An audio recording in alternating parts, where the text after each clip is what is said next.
ਵਾਹਿਗੁਰੂ ਜੀ ਕਾ ਖਾਲਸਾ ਵਾਹਿਗੁਰੂ ਜੀ ਕੀ ਫਤਿਹ।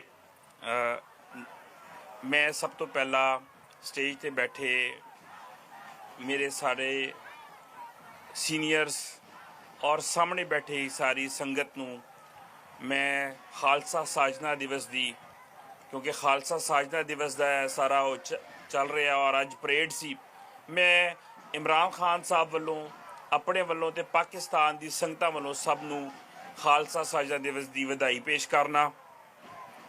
ਉਸ ਤੋਂ ਬਾਅਦ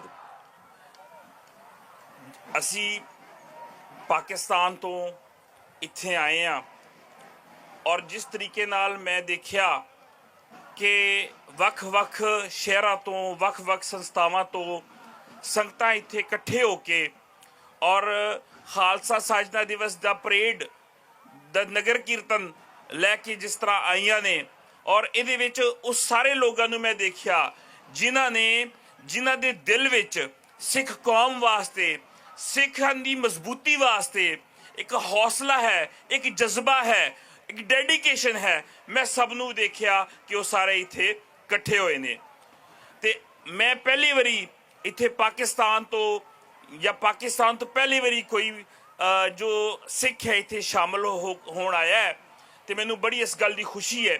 ਤੇ ਮੈਂ ਦੱਸਣਾ ਚਾਹੁੰਦਾ ਸਟੇਜ ਤੇ ਬੈਠੇ ਸਾਰੇ ਲੀਡਰਸ ਨੂੰ, ਉਹ ਚਾਹੇ ਡਾਕਟਰ ਪ੍ਰਿਤਪਾਲ ਸਿੰਘ ਨੇ, ਡਾਕਟਰ ਅਮਰਜੀਤ ਸਿੰਘ ਜੀ ਨੇ, ਜਾਂ ਭਾਈ ਸਾਹਿਬ ਭਾਈ ਹਿੰਮਤ ਸਿੰਘ ਜੀ ਨੇ, ਜਾਂ ਜਿੰਨੇ ਵੀ ਇੱਥੇ ਦੀ ਮੈਨੇਜਮੈਂਟ ਹੈ, ਤੁਹਾਨੂੰ ਦੱਸਣਾ ਚਾਹੁੰਦਾ ਕਿ ਸਿੱਖ ਸੰਗਤ ਪਾਕਿਸਤਾਨ 'ਚ ਬਹੁਤ ਥੋੜੀ ਹੈ, ਲੇਕਿਨ ਸਾਰੀ ਸੰਗਤ ਆਪਣੀ ਕੌਮ ਦੇ ਨਾਲ ਮਜ਼ਬੂਤੀ ਦੇ ਨਾਲ ਖੜੀ ਹੈ।